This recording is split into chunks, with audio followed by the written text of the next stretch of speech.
Welcome to the Galileo Financial Technologies Podcast. I'm your host, Scott Henderson. We're here to delve into the thrilling world of fintech and banking, exploring the latest trends, innovations, and disruptions. Every episode features insightful chats with industry leaders and visionaries who are pushing the boundaries of finance and banking. Whether you're passionate about fintech, running a startup, leading a large bank, or just intrigued by financial technology, this podcast is your go-to source for staying ahead. Let's dive into the future of finance and banking together. I think there's a lot of demand from the brands in travel and hospitality right now to layer on financial services into their offerings and build that engagement and loyalty. I mean, they've been doing it for years, and I think this is just now the next piece of that is as they're leaning in, right? Hey, Bill, great to see you today. I'm looking forward to getting all the scoop on Galileo's latest announcement in the co-branded debit reward space. So thanks for making the time. Absolutely, Karen. Wonderful to be here, and looking forward to talking about this great card that we just launched. With, drum roll please, Southwest Airlines. So that is the big scoop and the big news that we'll dig into today. To start us off, airlines have always dominated the co-branded credit card space. So the question for you is, why is co-branded debit with Southwest such a big evolution of loyalty, particularly in the airline space? Yeah, I think it's just when we look at the evolution of these brands and the loyalty that they want to build with their customers, the debit space has largely been, I won't say ignored, that's a little bit strong, but certainly not inclusive of what these loyalty programs had done. And frankly, debit is a ever increasing part of the payment ecosystem and actually has, in a lot of regards, become first choice of a large segment of the American population. And so these brands have realized that it's too important, it's too big, and it's too much of their customer base and too much of the spend is happening on their brands with debit to ignore. And they want to offer that. And fortunately, I think through the technology advancements and the unique offerings that we can do, we've been able to bring that to life. So is this more of an opportunity to engage new customers to this new product for the airlines, or a way for them to be more rewarded for the purchases that they may that they may make with Southwest for travel? I think it is absolutely both. I think as the new customers come into these brands, travel, they say travel is the one experience where it's not a cost, it's a benefit, right? From the learnings that you get. Certainly there's a cost to travel, but the experiences that you get. And I think the younger population skews more towards experiences and they want to enjoy those type of things. And so you see a great desire to travel. Well, the younger generation also skews more to debit. And so it's a combination of bringing those new customers in, making them loyal to your brand by giving them rewards and giving them access to perks and benefits and building that loyalty with that consumer. So I think it's both. I think it's the brands wanting to reach out to a segment of the population that they haven't in the past. And as the new customers come, I think they're coming in with a more focus on debit. Well, it certainly gives Southwest an alternative to engage not only with that customer, but to create a stickier relationship with them, which I think is really important. But this isn't the first co-branded debit partnership that Galileo has powered. You've done something in the travel space with Wyndham. I'm curious to get your thoughts on how that may have shaped how you approach the Southwest opportunity. Were there any learnings from that partnership that influenced how this one was structured?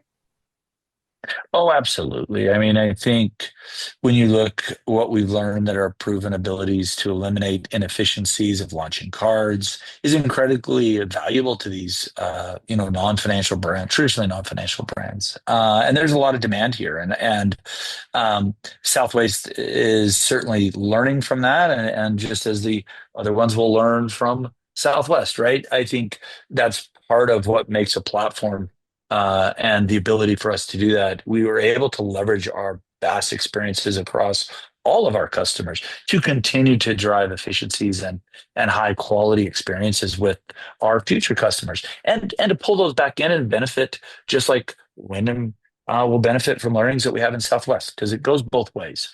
Yeah. And so I think that's really important, because we're enabling brands to get to market quickly by integrating the issuing, the program management, and the processing on the back end, and to give a single point of connectivity across the platform for these brands then to leverage.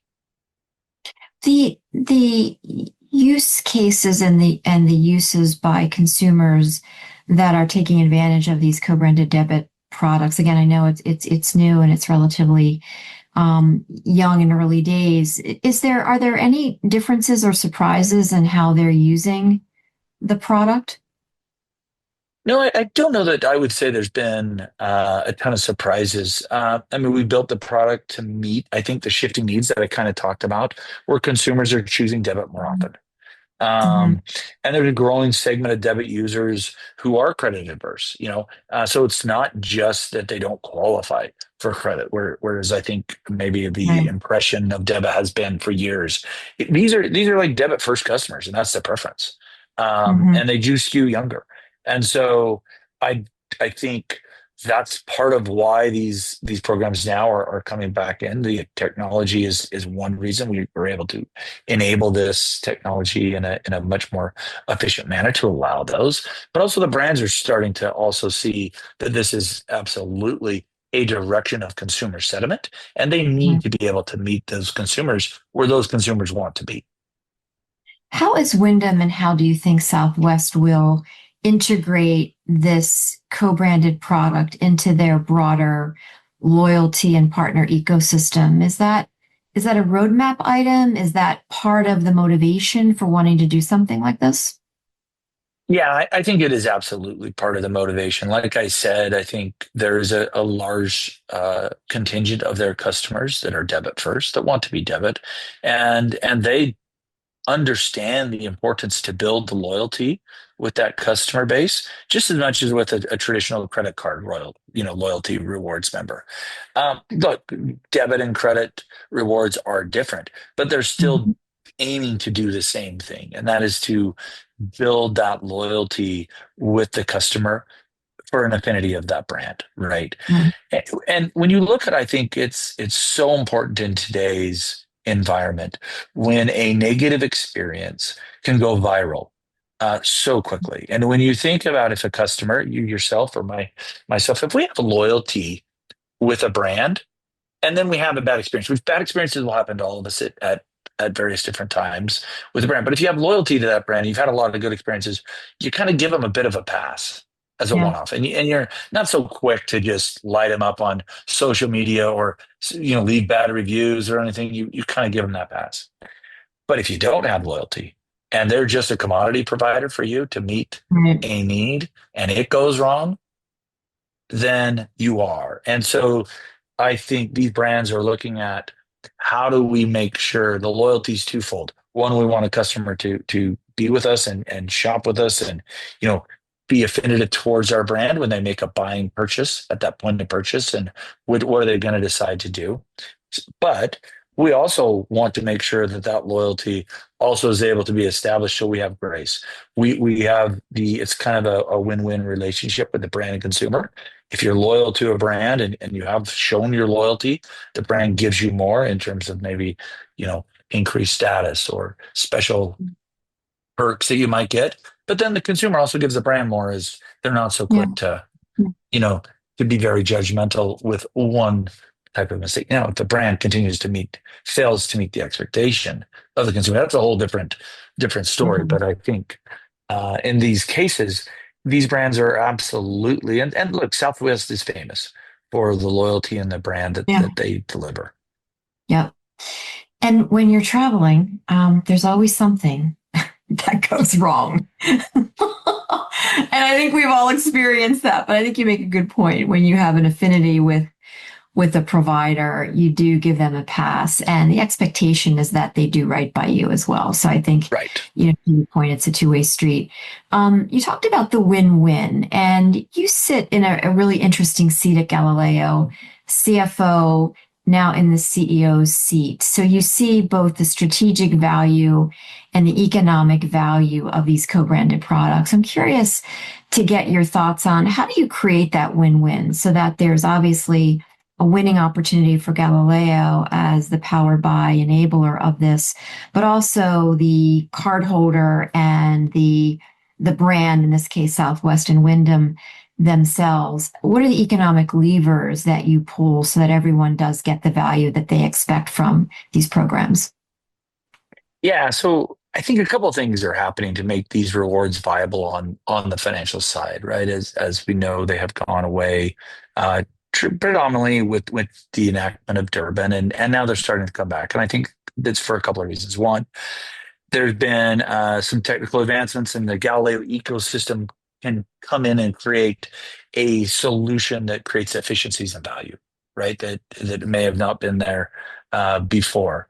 And two, I think that, as I'd mentioned previously, the market for debit is expanding, and these Mhm. brands are seeing the value of customer loyalty and repeat spend outweighs maybe some of the limitations that were created by Durbin, right? So yes, these are not as economically attractive from a pure financial standpoint as a credit card, right? They don't Mhm. hold the same economics, but that doesn't mean that they're not valuable, and that doesn't mean that the value that they're getting from the increased customer loyalty, the repeat business, and with the efficiencies we're able to bring, doesn't mean they can't create value. And so I think that's what you're starting to see, the blending of all of those coming together that now create a second value chain, different than a credit, but still valuable. Well, from the brand's perspective, it's in their interest to support this because they're the beneficiaries of the loyalty, the increased spend, and obviously the ongoing consolidation of their spend on that card and their preference for that, in this case, airline or hotel chain when they are Mhm. making their travel decisions. So there's that motivation for the brand to participate as well. 100%. I mean, with our platform, we're able to deliver a unique set of capabilities in an API first manner that creates a solution that works for the partner, for the client, and for the end consumer. On the brand side, we design an end user experience and a customer value prop with economics that work for the brand. Mhm. And so you're bringing all these things together, and with that, I think you're able then to have a more sustained value of customer loyalty that ultimately will increase spend and new customer acquisition for the brand. And I think we're seeing that we can be part of that and really create, as I mentioned, that win-win-win for all the stakeholders involved. For the consumer, the Gen Z consumers you referenced earlier, travel is an experience, and obviously the first two programs that you've launched are in the travel sector. Is that your roadmap to look at more opportunities in the sector where experiences matter, and this Gen Z consumer is more likely to take advantage of such a product? Yeah, I think there's a lot of demand from some of the brands in travel and hospitality right now to layer on financial services into their offerings and build that engagement and loyalty. I mean, they've been doing it for years, and I think Yeah. this is just now the next piece of that is that as they're leaning in, right? They're on the cutting edge of credit when they first did this, right? They were the first movers in a loyalty program back then, and so I think you're going to start to see that, and because there is also a number of clear benefits in this space, right? You see the broader reach of their customer base and where they want to do, and this is something that is a high touch point, high value spend for the customers. And I mentioned as you're looking at the younger customer set, this group of Gen Z and the younger customers, they value travel and they look at travel in a little bit different way too, right? It's part of their experience. It's part of the way that they view is part of their everyday life. And so I think it's the meshing of those. Um, And I think that's where it really allows the brands to deepen their engagement with the existing customers. And they're both able to, as we mentioned earlier, they attract new segment of customers, but they also attract and reward the people that are already there but prefer a different payment method. How do you think about adding a buy now, pay later experience to this experience? Because travel can be expensive, and the ability to divide that payment into 2 or 3 or 4 installments might also be attractive to this particular segment as well. Yeah, I think there's, as we kind of get into these, I think you will see additional, and whether that buy now, pay later, what's that's other features. I mean, what we will see is the continued evolution of the value props of these brands, right? Mhm. And that is absolutely one that makes a lot of sense. I think when you look at buy now, pay later, it's a function that we actually have in our platform. We actually Yeah. provide that for some of our customers. So it's just a matter of, you know, what the brand and we decide helped to drive some of that stuff. And like I said, you're always going to see continued evolutions. I think Yep. you see that, you've seen that with the credit. They come out with new offerings. You get new value props. They run promos, this month, select in and get X number percent back on this segment or category. And so I think you're going to continue to see these programs look for ways to drive engagement and opportunity. And that's the beauty of our platform. It's flexible enough Yep. to allow for a lot of these type of innovative offerings to be able to morph into various different things. So what are some of the questions that brands ask you about co-branded debit?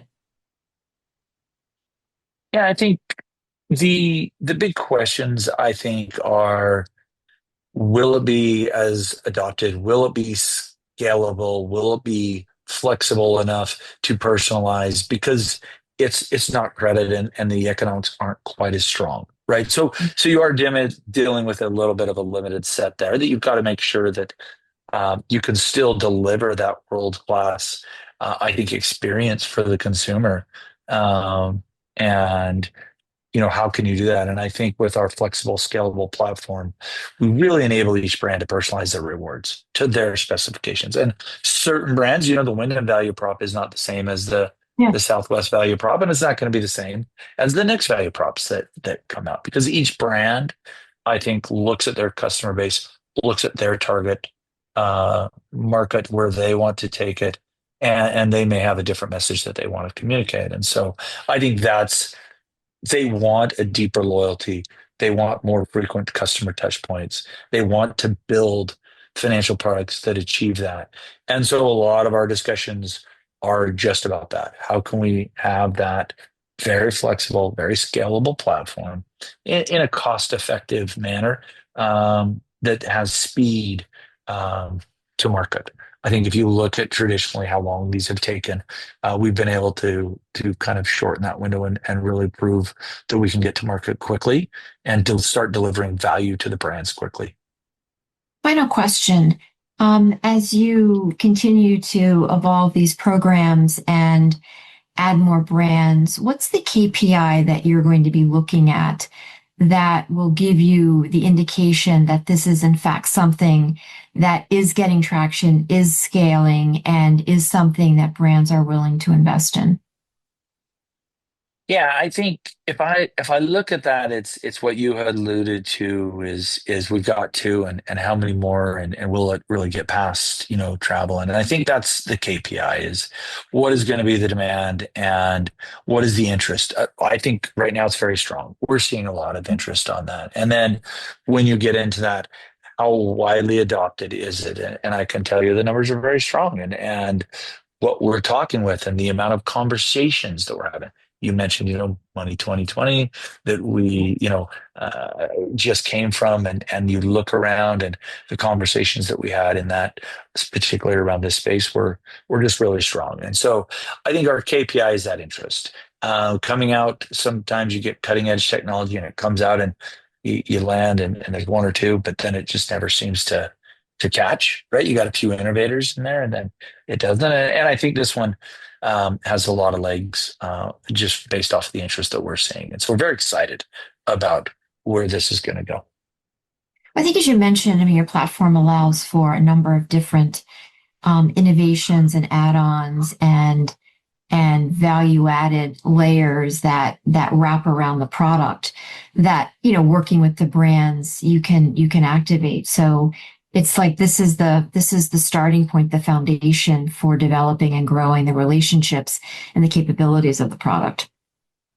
Oh, 100%. I mean, if you look at, as I mentioned earlier, what a brand wants is they want deeper loyalty and those touch points, right? And now how each brand delivers that is very different, or can be very different based on their customers and their strategy around that. And I think with our flexible, scalable platform, we're able to go then and let that brand meet the consumer where they want to meet the consumer in the manner that they want to meet the consumer. And I think that's a very powerful part of these type of rewards. You can customize your value prop to your consumer, to your target. It's not just a one-stop shop that we come out with an offering and like, okay, as long as you fit in this box, we can go and do that, and you can't change anything, don't touch anything, and we get out to market.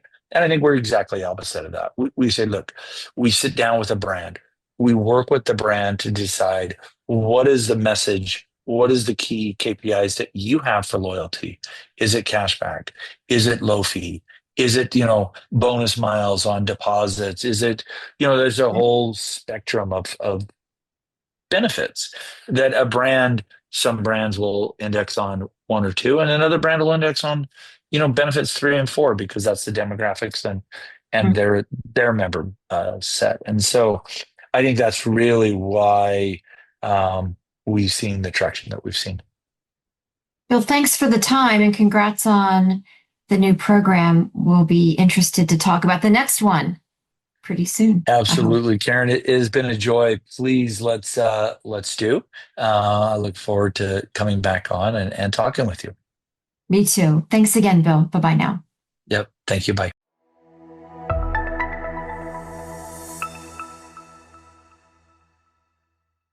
This podcast has been a production of Galileo Financial Technologies with all rights reserved. The content is provided for informational purposes only and is not legal, tax, investment, financial, or other advice. We strive to provide accurate and up-to-date information. You understand that any reliance on this information is at your own risk.